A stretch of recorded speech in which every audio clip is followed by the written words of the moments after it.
दोस्तों बहुत बहुत स्वागत करता हूं आप सभी का। आज की वीडियो हमारी बहुत ज़्यादा इम्पॉर्टेंट है, इसलिए मैं आपसे शुरू में ही अपील कर देना चाहता हूं कि ये वीडियो अंत तक देखिएगा। अगर आपने वीडियो शुरू किया है देखना दोस्तों, तो अंत तक देखिएगा, जिससे आपको पूरा मुद्दा समझ में आ जाए। वीडियो बिल्कुल भी मत स्किप करिएगा। दोस्तों, नेपाल की सुप्रीम कोर्ट की इस समय बहुत ज़्यादा चर्चा हो रही है। नेपाली सुप्रीम कोर्ट ने एक ऐसा फैसला सुनाया जिसके बाद लोग नेपाल सुप्रीम कोर्ट के सीजीआई को सैल्यूट कर रहे हैं। उस फैसले पर तो हम खास तौर से बात करेंगे, साथ ही साथ आज हम आपको प्रधानमंत्री का एक वीडियो भी दिखाएंगे।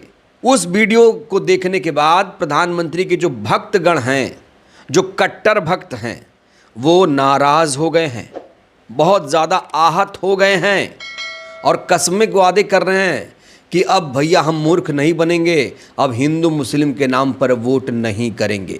वो वीडियो खास तौर से आपको दिखाऊंगा, लेकिन सबसे पहले बात करेंगे सुप्रीम कोर्ट के सबसे बड़े जज सीजीआई सूर्यकांत साहब की।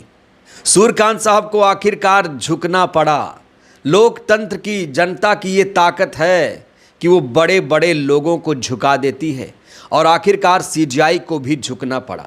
सीजीआई अब अपने बयान के बाद खेद प्रकट कर रहे हैं, माफ़ी मांग रहे हैं, पश्चाताप कर रहे हैं, अब अपने बयान पर सफाई दे रहे हैं और बता रहे हैं कि हमारा बयान ये नहीं ये था। लेकिन इस बार जो उन्होंने बयान दिया, उसके बाद भी एक नया विवाद शुरू हो गया है।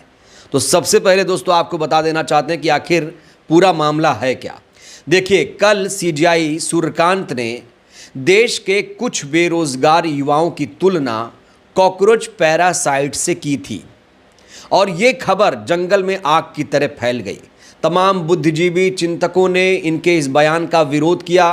देश के बड़े बड़े जो वकील हैं, बुद्धिजीवी हैं, उन लोगों ने इस बयान की कड़े शब्दों में निंदा की कि सीजीआई के पद पर बैठा हुआ एक व्यक्ति आखिर कैसे देश के युवाओं की तुलना पैरासाइट कॉकरोच से कर सकता है। आखिर वो करप्ट नेताओं के खिलाफ ऐसी बयानबाजी क्यों नहीं करता, सड़े सिस्टम के खिलाफ ऐसी बयानबाजी क्यों नहीं करता, और ये देश के युवा जो कॉकरोच बन गए हैं वो किसकी वजह से बन गए हैं, उस पर प्रहार क्यों नहीं करता। यानी सीजीआई का पूरे देश में चौतरफा विरोध हुआ, और अब जाकर सीजीआई ने अपने बयान पर सफाई देना शुरू कर दिया और कहा कि हमें आप लोगों ने गलत समझा, हमारा वो मतलब नहीं था जो आप लोग समझ रहे हैं, हमसे भूल हुई, हमारा ये उद्देश्य बिल्कुल नहीं था। तो देखते हैं दोस्तों आखिर सीजीआई ने अब क्या कहा।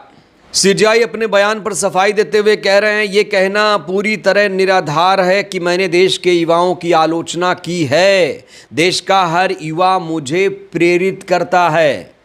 काश यही बयान सीजीआई साहब ने पहले दे दिया होता तो उनकी इतनी ज़्यादा फजीहत ना होती।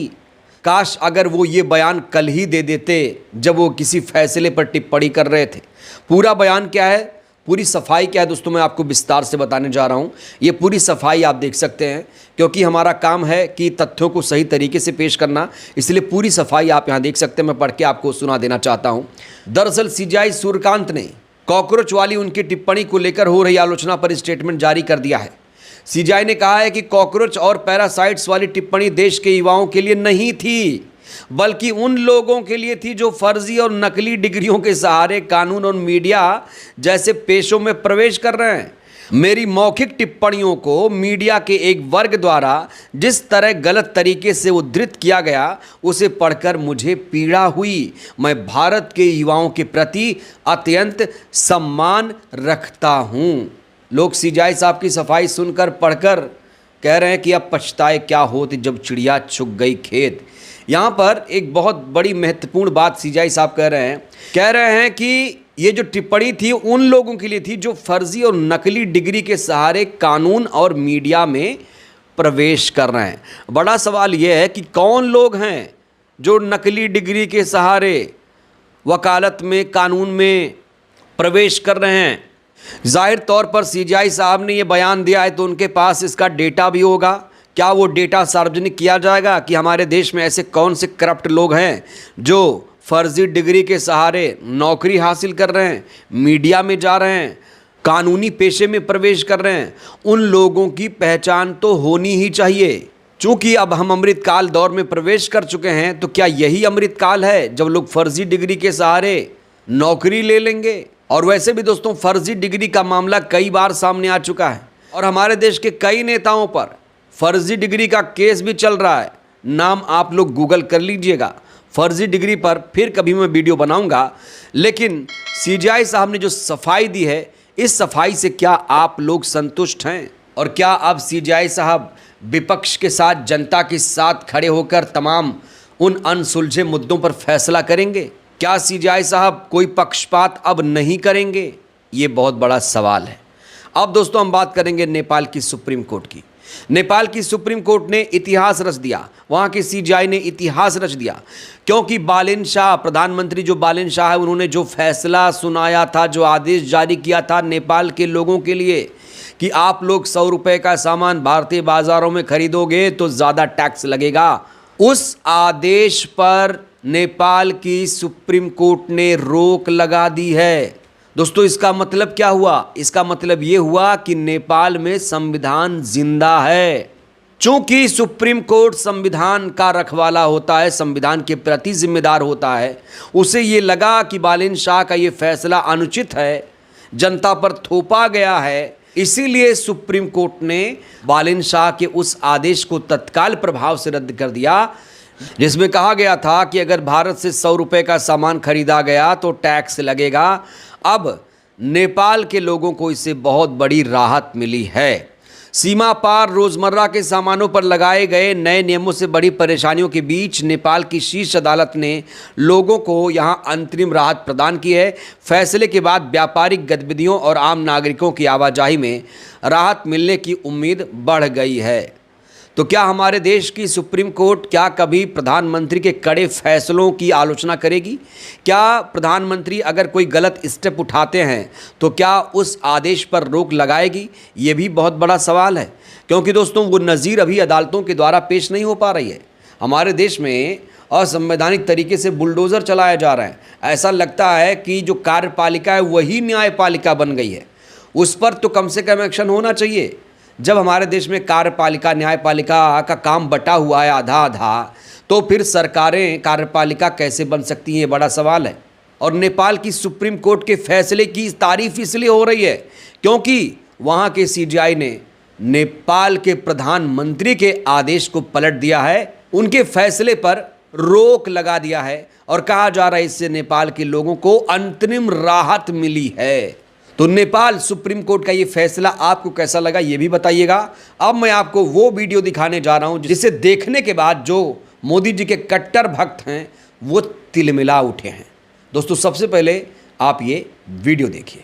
दोस्तों ये वीडियो सोशल मीडिया पर सनसनी फैला रहा है, सनसनी मचा दी है, हर कोई इस वीडियो पर चर्चा कर रहा है। यहाँ आप देख सकते हैं प्रधानमंत्री नरेंद्र मोदी जैसे ही दुबई के शेख को देखते हैं, वहाँ के राष्ट्राध्यक्ष को देखते हैं, हाथ फैलाते हुए उनकी तरफ बढ़ जाते हैं। ऐसे लगता है जैसे वो कुछ पल में उड़ ही जाएंगे। ये पोजीशन आप देखिए, हाथ का पोजीशन, और ऐसे मिल रहे हैं जैसे कोई बिछड़ा हुआ दोस्त, जैसे कुंभ के मेले में कोई दोस्त इनका बिछड़ गया था, वो दुबई चला गया हो। इसी पर मशहूर शायर इमरान प्रतापगढ़ी ने कटाक्ष किया है।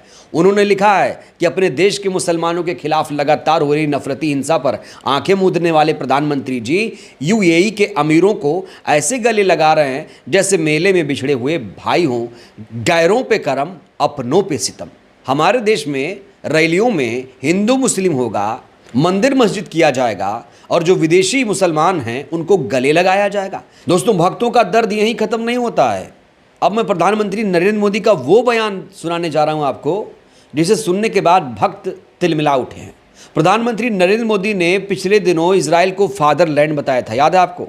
अब दुबई को अपना दूसरा घर बता रहे हैं, सुनिए जरा। और जैसा आपने कहा, मैं अपने दूसरे घर आया, ये शब्द, ये भाव मेरे जीवन की बहुत बड़ी पूंजी है। आज भी जिस प्रकार से आपकी वायुसेना के जहाजों ने एस्कॉर्ट किया, ये भारत के लोगों का सम्मान है।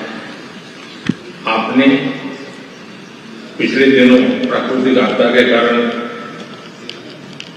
कुछ इलाकों में जो परेशानियां आई, उन पीड़ित परिवारों के लिए संवेदना व्यक्त की, इसके लिए भी मैं आपका बहुत बहुत आभारी हूं। तो उन भक्तों को ये समझ लेना चाहिए कि जो देश के नेता हैं उन्हें सिर्फ वोट चाहिए, उन्हें सिर्फ कुर्सी से मतलब है। हिंदू मुस्लिम मंदिर मस्जिद के नाम पर आपको उलझाएंगे और अपना उल्लू सीधा करेंगे, कुर्सी पर बैठेंगे। इसलिए नेताओं की बातों में आने की ज़रूरत नहीं है। नेता तो बना ही है जनता को मूर्ख बनाने के लिए। बहरहाल दोस्तों, इस वीडियो में इतना ही। सीजाई साहब ने जिस तरीके से अपने बयान पर सफाई दी है, उनकी सफाई से क्या आप लोग संतुष्ट हैं? नेपाली सुप्रीम कोर्ट का फैसला आपको कैसा लगा? राय दीजिएगा। धन्यवाद।